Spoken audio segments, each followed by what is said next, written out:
Tonight's headlines: President Duterte pays tribute to frontliners. PDP Laban still determined to endorse Go. Coronavirus cases in the country at 1,976,202. ITCZ to bring cloudy skies and rains. And Q2 GDP growth boost prospects. Good evening. Today is Monday, August 30, 2021. I am Elmer Navarro Manuel, and this is Tribune News on Q. Here are the stories for this evening. President Rodrigo Duterte on Monday paid tribute to the frontline workers amid the country's raging battle against the COVID-19 pandemic, calling them modern-day heroes in his National Heroes Day message. The new breed of heroes, the president said, includes health workers, uniformed personnel, government employees, and frontliners in essential industries. Earlier in the day, Executive Secretary Salvador Medialdea graced the commemoration of National Heroes Day in Fort Bonifacio in Taguig City and delivered the president's message. The message read by Medialdea, the president also honored the noble sacrifices of ancestors who fought for freedom and democracy. PDP Laban President Alfonso Cusi has appealed to Senator Christopher Lawrence Bongo to reconsider his decision to decline the ruling party's endorsement for him to seek the presidency in the coming 2022 elections. In a letter addressed to Go on Monday, Cusi said that while the PDP Laban National Executive Council understands Go's position, they are determined to endorse him as PDP Laban candidate for president in the 2022 national elections. Cusi stressed that Go and President Rodrigo Duterte as his running mate is the best pair to lead the country forward. To recall, the PDP Laban had endorsed Duterte to be Go's running mate, and the president has accepted the endorsement. But according to Malacanang, this was under the perception that his daughter, Davao City Mayor Sara Duterte Carpio, will not run for president next year. The Department of Health reported a new record high 22,366 confirmed coronavirus disease cases on Monday, to bring the total number of infections in the country to 1,976,202. This brought the active cases to 148,594, and of the total, 95.7% are mild, 1.7% are asymptomatic, 1.1% are severe, and 0.6% are in critical condition.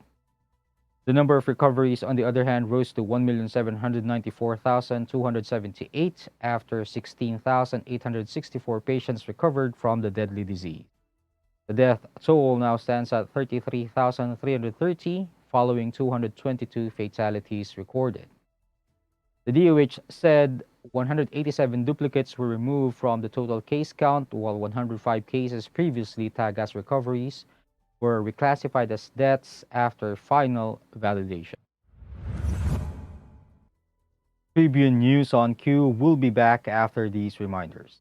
Magpabakuna kayo. This public service advisory is brought to you by Daily Tribune and 100.3 RJFM.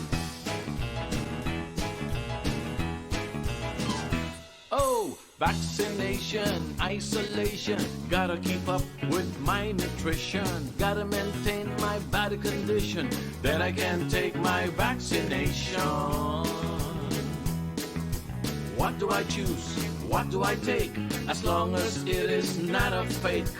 AstraZeneca, Moderna, BioNTech, even Sinovac, okay na. Babakuna ka ba, babakuna ka ba, babakuna ka ba, babakuna ka ba, babakuna ka ba, babakuna ka ba.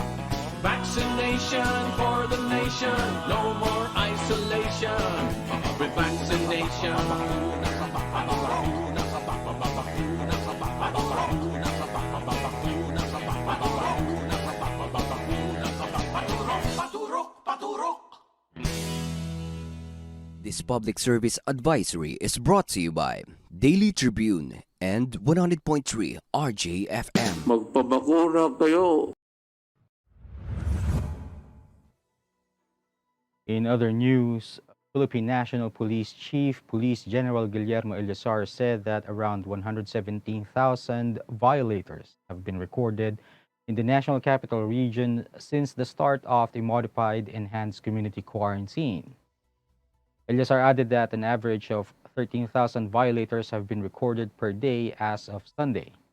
The PNP chief said that 61% of the violators were just warned, 33% were cited, fined, or received violation tickets, while 5% were brought to police stations for other offenses. Among the violations are KTV bars and resto bars operating during curfew and customers caught dining in such establishments. State Weather Bureau Pagasa announced that the Intertropical Convergence Zone will dampen areas throughout the country.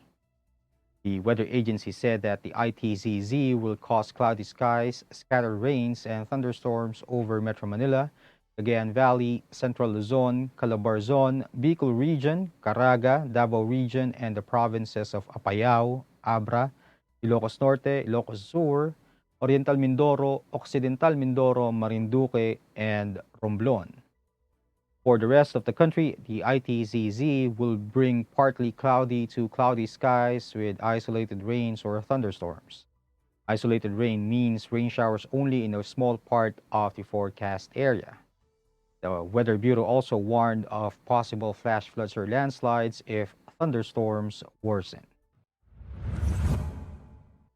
And in business, gains from the positive 11.8% gross domestic product in the second quarter of the year may likely push the Philippine economy's full-year expansion to nearly 5%.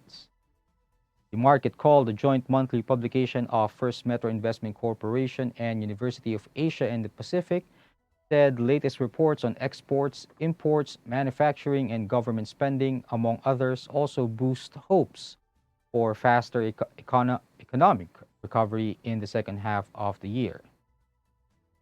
Said overall full-year growth outlook has brightened following the release of the second quarter GDP figure, which ended the 5 consecutive quarters of contraction.